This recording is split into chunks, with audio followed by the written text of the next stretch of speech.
وبعد ما تمت القرعة اليوم وعرفنا ان الاهلي هيقابل الفايز من مباراة الاتحاد واوكلاند سيتي، الاتحاد بيتمنى ان يواجه الاهلي عشان يقدم شكل مختلف امام الاندية السعودية، وخاصة بعد ما الاهلي فاز على الهلال برباعية نظيفة ومنهم 3 اهداف في الشوط الاول.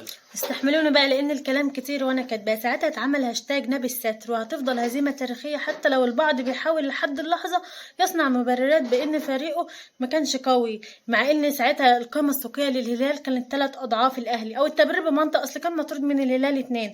طيب خلاص الغي البطولات اللي انت خدتها وكان مطرود قدامك لعيبه، واصلا الهلال استقبل اول هدف وهو كامل العدد، لعيبته كانت كلها كامله. فالقصه مش بس الفوز على الاهلي، لا ده القصه ان رغبه الاتحاد وجمهوره في انهم يقولوا اننا مختلفين عن الهلال، والقصة كمان ان الخسارة بالنسبة للفرق السعودية هتبقى اصعب بكتير من قبل كده بسبب الاموال والاستثمارات اللي ضخها في الدوري. اسمع يا اتحاد، لو انت عندك بنزيما والمليارات فاحنا عندنا الروح والبطولات.